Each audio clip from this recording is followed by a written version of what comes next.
Hello, all you wonderful people. You're still there. God bless you. Great to have you with me as we delve into the ever-creeping evil in the world around us. Before I launch into the monologue this week, let me tell you how you can support the podcast. All you have to do is go to patreon.com, patreon.com, and look for me by name and sign up. You part with a little bit of cash, a very modest peppercorn fee. And as a member of the family, you'll get access to all my new content and exclusive weekly access to a Q&A, question and answer video, where you ask the questions and nothing is off the table. It's almost like a conversation. The details and the address are in the notes below. Okay, it's time to get to the meat of the matter. Time for a monologue.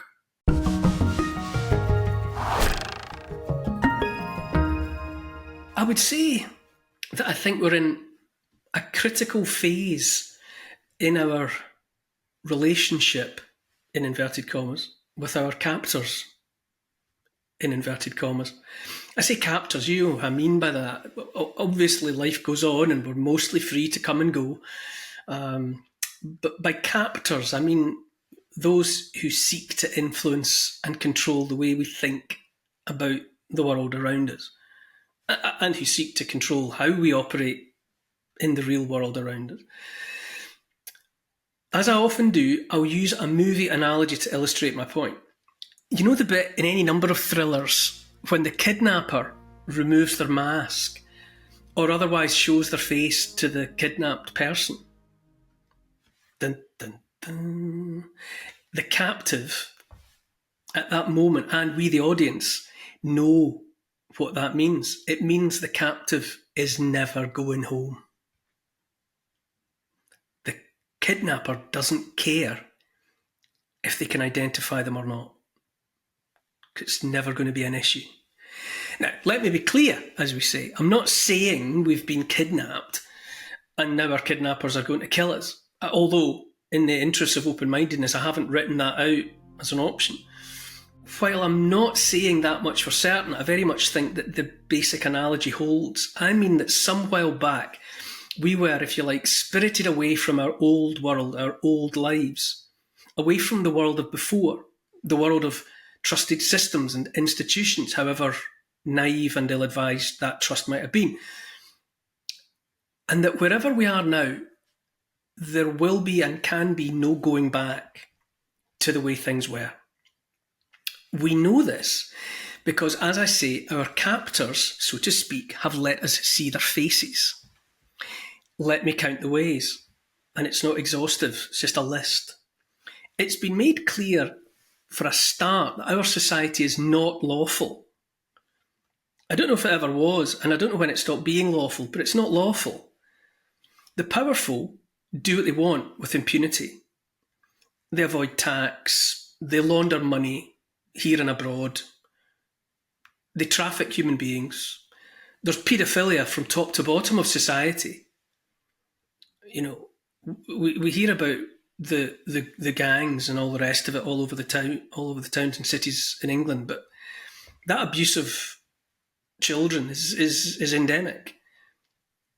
The opening of borders to compromise the integrity of nation states, criminalising speech. The list of the criminality of and by the powerful is almost endless. Taxation in a system in which money is created out of thin air anyway is demonstrably for one thing and one thing only, and that's the deliberate immiseration of the masses, up to and including the middle classes. They're being stripped of any wealth or taxed as punishment for having the temerity to be here. We've had our noses rubbed in the nonsense of democracy, by which is meant voting in elections. The blatant nature of the whole two cheeks of the same arse concept is absolute. It's undeniable, unavoidable. War is revealed as a racket par excellence, the ultimate racket. It's a tool for laundering money and for moving the pieces on the board, removing regimes, or regimes that are uncooperative with the bankers and the neocons. What else? Wholesale slaughter of populations. That's totally cool, as it turns out, as long as it's populations that are deemed beyond the pale for whatever reason. While we're on that subject of wiping out people deemed inconvenient or undesirable, I wonder more broadly if the consequences of all that's followed since October 7th, 2023, were properly foreseen. I, for one, knew nothing about what the Palestinians remember as the Nakba, which is to say the catastrophe that followed for them after the foundation of Israel in 1948. I knew next to nothing, really, about what had happened to the Palestinian people for decades. And that ignorance is my fault, nobody else's. But I wonder now, if those revelations of all of that, so many people know about it now and talk about it now, I wonder if the revelations and the laying bare of all of that, if that was an accidental consequence of what's being inflicted upon Gaza in real time, or if someone somewhere deemed it was fine anyway for the wider world to know the truth of it. Because it doesn't matter. We're doing it. We don't care who knows it. I just don't know. But again, I say it seems us knowing whatever no longer matters to the powerful. It no longer matters because it seems there's no longer to be any pretense. The masks are off and we are invited to look into the face of reality because our opinion of it matters not. Essentially, the very few, very wealthy, powerful do as they want with impunity, while simultaneously seeing to the punishing, often to the nth degree, of the many, many powerless for any breach of legislation real or imagined. The masks are off and we're not going home again. And we are told this in every way, from the micro to the macro. In olden days, in days of yore, there was the appearance, at least, the carefully conjured mirage of real journalism holding to the fire the feet of those powerful. If that was ever the case, that if is doing a lot of heavy lifting there. If it wasn't always an illusion made of partisan media barons acting in concert with the nameless, faceless powerful for the perpetuation of whatever was the orthodoxy and the status quo, if it was ever the case that journalists were doing the real job, it's not the case now. Political scandals, just as a for instance, were once the favoured fodder of tabloid and broadsheet newspapers alike.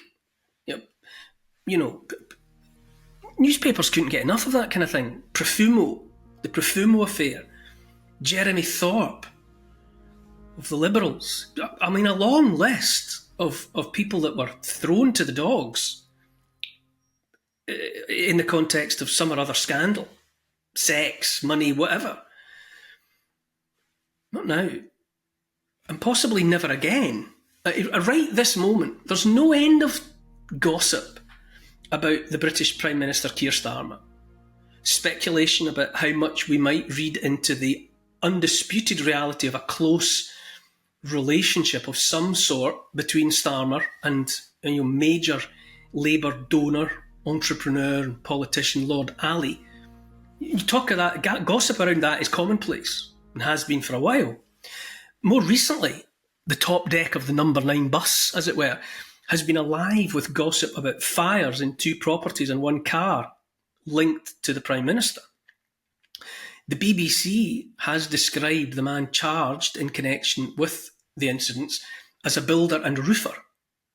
Social media and other commentators have him as a Ukrainian-born rent boy and would-be model. You can take your pick, by all means, I'm not getting into it. In any event, it's interesting content by any stretch of the imagination. And you'd expect the front pages to be ablaze with it. But my hunch is that, like the Lord Ali stuff, whatever now, is unlikely to do much more than slide straight off the Teflon with which Starmer and his ilk seem to be coated. Mud just don't stick to politicians the way it used to.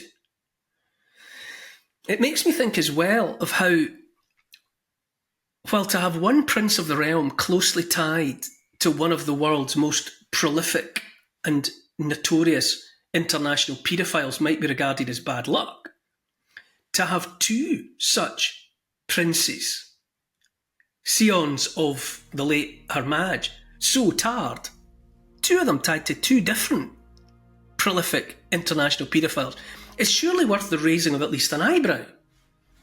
But it doesn't do anything, nothing, it doesn't matter. There's open talk about the US deep state having been complicit in the murders of JFK and his brother Bobby. Even RFK Jr., son to the one and nephew to the other, says as much out in the open. There's growing suspicion too, if not downright certainty, for some, regarding alternative explanations, let's say, for what happened on 9/11 and how much that same deep state knew about it all in advance of the Twin Towers and Building 7 dropping into their footprints. Neat as you like. Of course, there's the scamdemic debacle, the lies, the propaganda, the state-driven coercion, the harms done that were predicted long before they happened, but that were made to happen anyway, the deaths, the harms, the innumerable harms, the ending of freedoms, the transfer of nearly all the money, the whole sordid lot of it. We've even had our noses rubbed in so-called inquiries into all that. Inquiries that lay the blame, well, nowhere at all. As far as I can see, nowhere. Then there's the Epstein files. Ghislaine Maxwell languishes in jail, convicted of trafficking girls, but at least as far as we can tell, she trafficked those girls to, well, no one at all. At least no one we're being told about, other than Epstein himself. And of course, Epstein committed suicide, didn't he? Before he could be tried, in a cell where the security cameras were turned off and the security guards were asleep along the corridor. On and on goes the list of, let's just say, topics for legitimate questions about all sorts, and nothing. Again and again, we're expected to accept that none of it matters. Our knowing about it doesn't matter, not in any meaningful way. This is what I mean when I say the masks are off. Deliberately or accidentally, or just inevitably falling away. And we see them. We've been shown the faces representing the reality of the society, indeed the world in which we're living. And whatever else it means, whatever doom-laden predictions a person might want to make, at least it seems certain we won't be going home again. We are where we are, as they say. It is what it is.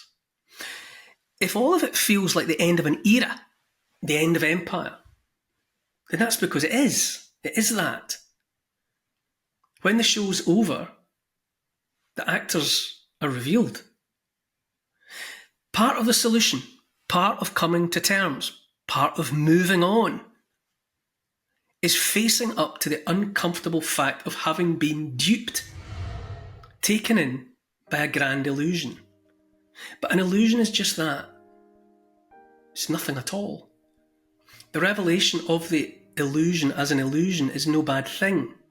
Now, the baddies have been doing bad things because that's what baddies do.